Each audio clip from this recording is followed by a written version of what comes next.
हाँ, good morning बच्चों। हमने बायोकेमिस्ट्री में पिछले जो लेक्चर थे उनमें अपने पढ़ा कि बायोकेमिस्ट्री किसे कहते हैं, बायोमोलिक्यूल्स किसे कहते हैं, जैव अणु किसे कहते हैं, जैव अणु कौन कौन से हैं, जिसमें अपने पढ़ा कार्बोहाइड्रेट, प्रोटीन, वसा, लिपिड जो भी है, और उसमें हमने कार्बोहाइड्रेट को अलग से पढ़ा। वैसे हमने कार्बोहाइड्रेट के बाद में दूसरा जो पढ़ा वो प्रोटीन बायोमोलिक्यूल पढ़ा। अब उसके बाद में प्रोटीन के बाद में हम पढ़ रहे हैं एंजाइम। तो एंजाइम किसे कहते हैं, एंजाइम से क्या तात्पर्य है, एंजाइम किसे कहेंगे, एंजाइम से क्या तात्पर्य है। देखिए, एंजाइम से तात्पर्य है कि जो सरल और संयुक्त प्रोटीन होते हैं, प्राकृतिक रूप से सरल और संयुक्त प्रोटीन होते हैं और हमारी जैव रासायनिक अभिक्रियाओं के लिए एक तरह से उत्प्रेरक का कार्य करते हैं, कैटलिस्ट का कार्य करते हैं। यानी जैव रासायनिक अभिक्रियाओं को बढ़ा दें, या फिर किसी जैव रासायनिक अभिक्रिया के बारे में अपन कहें कि इसकी रेट ऑफ रिएक्शन धीमी है तो उस वेग को क्या कर दें, तेज कर दें, अधिक कर दें। तो उन्हें एक तरह से बायो कैटलिस्ट भी कहते हैं। एंजाइमों को जैव उत्प्रेरक के नाम से भी जाना जाता है। अब देखिए, एंजाइम सबसे पहले यीस्ट में खोजा गया। एंजाइम को सबसे पहले किस में खोजा गया, यीस्ट में देखा गया था। अब एंजाइम शब्द जो है वो ग्रीक भाषा के दो शब्दों से मिलकर बना है। ग्रीक भाषा के दो शब्द en plus zymes, en plus zymes. En का मतलब होता है इन का मतलब होता है में, और जाइमेज का मतलब होता है यीस्ट। यीस्ट में, यानी ये सबसे पहले यीस्ट में प्राप्त किया गया था, यीस्ट में प्राप्त किया गया था एंजाइम, इसलिए इन्हें कहते हैं एंजाइम कहा जाता है, यानी यीस्ट से प्राप्त किए गए। अब आगे देखिए, हम ऐसे यदि कहें कि ये बायो कैटलिस्ट हैं, जैव उत्प्रेरक हैं, तो हम यहाँ पर ये कहेंगे कि जिन अभिक्रियाओं को ये क्या करते हैं, उत्प्रेरित करते हैं, उन अभिक्रियाओं के आधार पर इन्हें वर्गीकृत भी किया जा सकता है कि ये उस अभिक्रिया को उत्प्रेरित करता है, उसी आधार पर वर्गीकृत कर दो। तो इन एंजाइमों को यदि हम वर्गीकृत करें तो एंजाइमों का वर्गीकरण यदि अपन देखें तो एंजाइमों को बायोकेमिकल रिएक्शंस के आधार पर भी बांटा गया है, जैव रासायनिक अभिक्रियाओं के आधार पर भी बांटा गया है। जैसे पहला है ऑक्सीडो रिडक्टेज। ऑक्सीडो रिडक्टेज से क्या तात्पर्य है, नाम से स्पष्ट है, ऑक्सीडो रिडक्टेज यानी ऑक्सीडेशन और रिडक्शन में काम आ रहे हों, यानी वे जैव रासायनिक अभिक्रियाएं जो कि ऑक्सीकरण और अपचयन का कार्य करती हैं, उनमें जिन एंजाइमों का उपयोग किया जाता है वो एंजाइम कहलाएंगे ऑक्सीडो रिडक्टेज, यानी ऑक्सीकरण और अपचयन से संबंधित अभिक्रियाओं को कंप्लीट करें। आगे है ट्रांसफरेज। ट्रांसफरेज से क्या तात्पर्य है, दो पदार्थों के मध्य समूह का विनिमय करे, यानी इस कहने का मतलब यह है कि दो पदार्थों के मध्य समूह का विनिमय करने वाले एंजाइम क्या कहलाएंगे, ट्रांसफरेज के अंतर्गत आएंगे। जैसे A B plus C D, तो यहाँ पर क्या कहें, ए सी और बी डी, तो यहाँ पर क्या किया है, बी को सी ने क्या कर दिया है, ट्रांसफर कर दिया है। तो ये कौन से एंजाइम कहलाएंगे, ट्रांसफरेज एंजाइम कहलाएंगे। आगे देखिए, हाइड्रोलेसेज। हाइड्रोलेसेज एंजाइम से क्या तात्पर्य है, यानी जो जल अपघटन करते हो, हाइड्रोलेसेज, जल आ गया, यानी जो जल अपघटन करते हो, जैसे A B plus H2 A OH plus BH। अब देखिए, जल अपघटन को उत्प्रेरित करने वाले एंजाइम क्या कहलाएंगे, हाइड्रोलेसेज।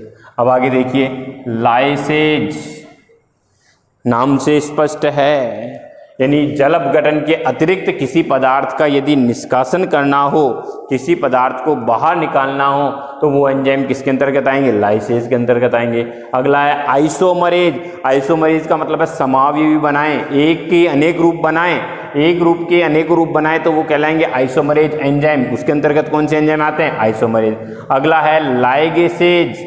वे एंजाइम जो एटीपी के साथ युग्मन अभिक्रियाएं देते हैं, इस प्रकार के एंजाइम क्या कहलाते हैं, लाइगेसेज एंजाइम कहलाते हैं। आगे देखिए, नामकरण के वर्गीकरण के बाद में यदि हम इसका देखिए नामकरण, एंजाइमों का नामकरण देखें तो नामकरण में क्या करते हैं, जिस अभिक्रिया में ये भाग लेते हैं उस अभिक्रिया के क्रियाकारक के बाद में हम ASE एज अनुलग्न लगा देते हैं। जैसे जो माल्टोज की अभिक्रिया को उत्प्रेरित करता है वो कहलाएगा माल्टेज। क्या कहलाएगा? माल्टेज। हाइड्रोलिसेज, हाइड्रोलिसेज का मतलब है जल अपघटन को उत्प्रेरित करे तो क्या कहलाएगा? हाइड्रोलिसेज। तो नामकरण करते समय इनके नाम के अंत में एज या ASE अनुलग्न लगा दिया जाता है। अब अनुलग्न तो आप जानते हैं, अनुलग्न किसे कहते हैं? जो नाम के अंत में जुड़े जाते हैं, नाम के अंत में जिनका उपयोग किया जाता है वो किसके अंतर्गत आते हैं? देखिए एंजाइमों की, यदि हम एंजाइमों के गुणधर्म पढ़ें तो देखिए पहला गुणधर्म है रंगहीन ठोस पदार्थ, यानी एंजाइम जो हैं वो रंगहीन होते हैं और ये ठोस पदार्थ होते हैं। रंगहीन है और साथ में हम कहते हैं कि ये ठोस पदार्थ है। दूसरा गुणधर्म क्या है? जल एवं लवणों के तनु विलयनों में विलेय हैं, यानी ये जल में और लवणों के तनु विलयन में, तनु विलयन का मतलब है जिसमें विलायक की मात्रा अधिक हो, पानी ज़्यादा हो, तनु विलयनों में क्या है? विलेय हैं। अब देखिए तीसरा क्या है? आणविक द्रव्यमान अधिक, यानी इनका जो आणविक द्रव्यमान है वो क्या होता है? ज़्यादा होता है। जब ठोस है तो इसका आणविक द्रव्यमान क्या होगा? ज़्यादा ही होगा, क्योंकि ठोस पदार्थ होने के कारण ये क्या है? आणविक द्रव्यमान इनका क्या होगा? अधिक होगा। इनकी प्रकृति कोलाइडी प्रकार की होती है। प्रकृति किस प्रकार की होती है? कोलाइडी प्रकार की। तो कोलाइड क्या होती है? एक अवस्था होती है पदार्थ की, ठोस, द्रव, गैस के अतिरिक्त चौथी जो अवस्था होती है वो कोलाइड होती है। तो इनकी प्रकृति किस प्रकार की होती है? कोलाइडी प्रकार की होती है। आगे देखिए, ये शरीर के तापमान पर, यानी जो हमारा शरीर का टेम्परेचर है उस पर, और सामान्य pH कितना? 6 से 8 pH पर अधिक सक्रिय रहते हैं। अब देखिए यहाँ पर सक्रियता अधिक होने पर इस शरीर के इस तापमान को कहते हैं, इनको अनुकूलतम ताप, इनका अनुकूलतम है ताप। और ये pH का जो मान है 6 से 8, इसे कहेंगे अनुकूलतम pH। तो इस शरीर के तापमान को कहेंगे अनुकूलतम ताप और इसे कहेंगे अनुकूलतम pH। तो इनकी अनुकूलतम pH कितनी है? 6 से 8 है। और अनुकूलतम तापमान कितना है? जो हमारा शरीर का टेम्परेचर है 36 डिग्री जो भी है उस पर अधिकतम सक्रिय रहते हैं। और जिस पर ये सबसे अधिक सक्रिय रहें, जिस तापमान और जिस pH पर ये सबसे अधिक सक्रिय रहें, उस तापमान और pH को कहा जाता है अनुकूलतम ताप और अनुकूलतम pH। इंग्लिश में बोलते हैं इसको optimum temperature and optimum pH। आगे देखिए, अति विशिष्ट हैं। अति विशिष्ट का मतलब समझ रहे हो कि एक एंजाइम एक ही प्रकार की रिएक्शन को उत्प्रेरित करेगा। ये नहीं कि एक ही एंजाइम 10 प्रकार की रिएक्शंस को क्या कर दे? उत्प्रेरित कर दे। तो हम यहाँ पर ये कह देंगे अति विशिष्ट का मतलब है कि एक एंजाइम एक रिएक्शन के लिए रेस्पॉन्सिबल है, वो प्रकृति कहलाती है इनकी अति विशिष्ट प्रकृति। कौन सी प्रकृति? अति विशिष्ट प्रकृति। आगे देखिए, अत्यंत कम मात्रा ही उपयुक्त होती है। ये नहीं कि बहुत ज़्यादा अमाउंट चाहिए, बहुत कम मात्रा ही इनके लिए उपयुक्त होती है। इसका मतलब है बहुत कम मात्रा ही अत्यधिक अभिकारक को उत्पाद में परिवर्तित करने के लिए अनुकूल होती है। तो अत्यंत कम मात्रा ही क्या होती है? उपयुक्त होती है। 8वां पॉइंट क्या कह रहा है? 8वां गुण क्या है? ये अभिक्रिया की दर को 10 गुना तक बढ़ा देते हैं। इंपॉर्टेंट है, अभिक्रिया की दर को कितने गुना तक बढ़ा देते हैं? 10 गुना तक वृद्धि कर देते हैं। यानी एक सामान्य अभिक्रिया जो होती है उससे 10 गुना तक उसकी अभिक्रिया की दर को क्या कर देते हैं? बढ़ा देते हैं। तो एंजाइमों के कितने गुणधर्म हो गए? 8 गुणधर्म हो गए हमारे पास। और जो इसमें 8 गुणधर्मों में जो मोस्ट इंपॉर्टेंट गुणधर्म है वो कौन सा है? देखिए छठा गुणधर्म अति विशिष्ट। अति विशिष्ट में क्या कहेंगे कि ये एक ही प्रकार की रिएक्शन के लिए क्या होते हैं? रेस्पॉन्सिबल होते हैं। और फिर हम यहाँ पर कह देंगे अभिक्रिया की दर को, दूसरा इंपॉर्टेंट कौन सा है? अभिक्रिया की दर को कितना कर देते हैं? 10 गुना तक बढ़ा देते हैं। इसके अलावा कई बार बोर्ड एग्जाम में पूछा हुआ है कि शरीर के तापमान और सामान्य pH जो है 6 से 8, इसे अनुकूलतम pH और अनुकूलतम ताप कहते हैं। तो ये इसे किस नाम से जाना जाता है? अनुकूलतम pH, और इसे कहा जाता है अनुकूलतम ताप। आगे देखिए, यदि एंजाइम की क्रियाविधि को देखें, एंजाइम की क्रियाविधि यानी क्रियाविधि किसी कहेंगे कि एंजाइम अभिकारक से क्रिया करके उत्पाद का निर्माण कैसे बनाता है। कि क्या एंजाइम अभिकारक से क्रिया करके डायरेक्ट उत्पाद ही बना लेता है?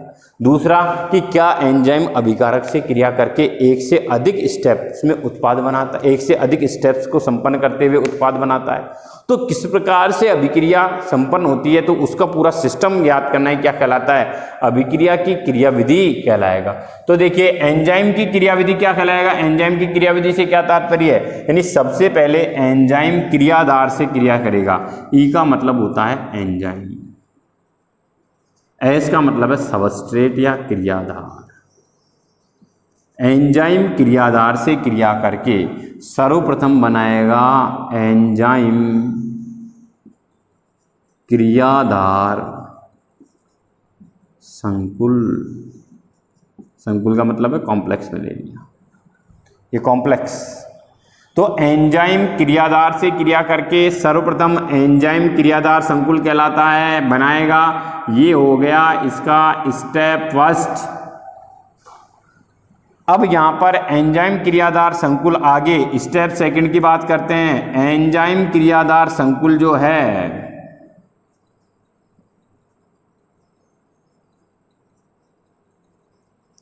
एंजाइम क्रियाधार संकुल किसमें कन्वर्ट हो जाएगा, एंजाइम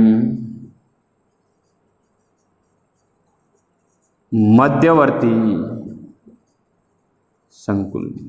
अब देखिए इस स्टेप के लिए ये तो उत्पाद का कार्य करता है, दूसरे स्टेप के लिए अभिकारक का कार्य करता है, तो इसलिए इसे कहेंगे मध्यवर्ती। अब देखिए बना हुआ एंजाइम क्रियाधार संकुल जो है, ये यहाँ पर कोष्टक का निशान, ये ब्रैकेट जो चल रहा है ये संकुल के लिए। एंजाइम क्रियाधार संकुल है, किसमें कन्वर्ट हो जाता है, एंजाइम मध्यवर्ती संकुल में परिवर्तित हो जाता है। तो देखिए सबसे पहले हमने दो स्टेप लिए हैं। पहला स्टेप जिसमें एंजाइम क्रियाधार से क्रिया करके एंजाइम क्रियाधार संकुल का निर्माण करता है, जबकि दूसरा स्टेप क्या है कि एंजाइम क्रियाधार संकुल जो है वो एंजाइम मध्यवर्ती संकुल का निर्माण कर लेता है। अब आगे हम डिस्कस करते हैं स्टेप थर्ड। देखिए स्टेप थर्ड,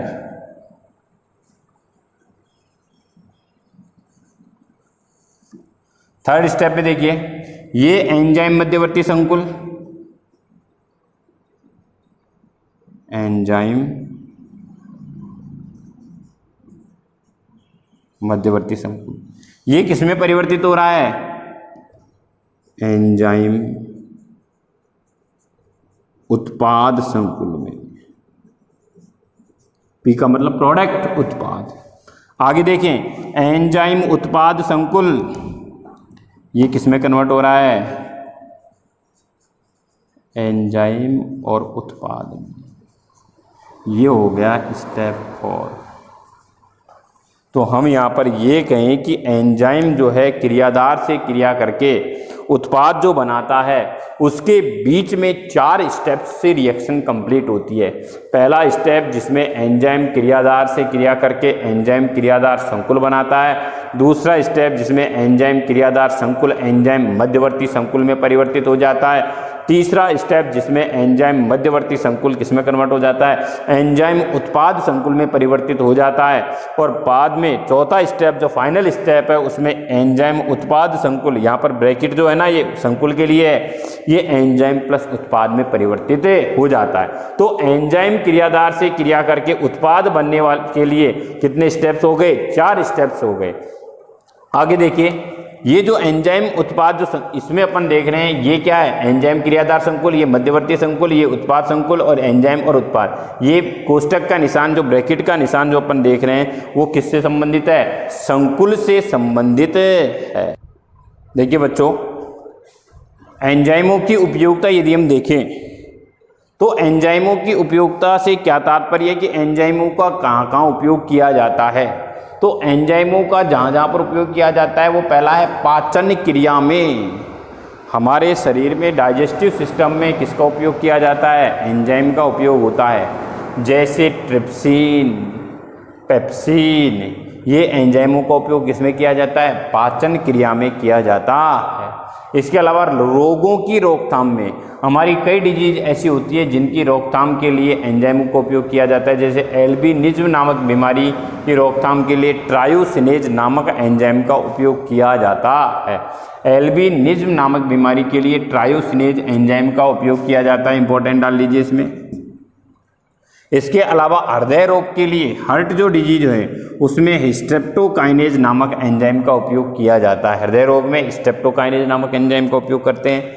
फिर तीसरा है मदिरा के निर्माण में, वाइन फॉर्मेशन में, मदिरा के निर्माण में भी एंजाइमों का उपयोग किया जाता है, जिससे कि अभिक्रिया की दर बढ़ जाती है और मदिरा का उपयुक्त एक अच्छी तरह से उत्पादन हो जाता है। इसलिए मदिरा के निर्माण में भी एंजाइमों का उपयोग इम्पोर्टेंट है। इसके अलावा खाद्य पदार्थों के परिरक्षण में, परिरक्षण से क्या तात्पर्य है? परिरक्षण से तात्पर्य है कि उनको सुरक्षित रखने में, जिससे कि वो खराब नहीं हो, खाद्य पदार्थ खराब नहीं हो।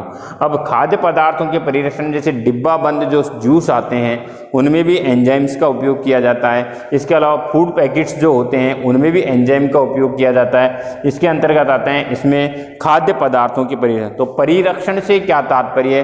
परिरक्षण से तात्पर्य है कि उनको सुरक्षित रखा जाना, जिससे कि खाद्य पदार्थ खराब नहीं हो, पेय पदार्थ खराब नहीं हो।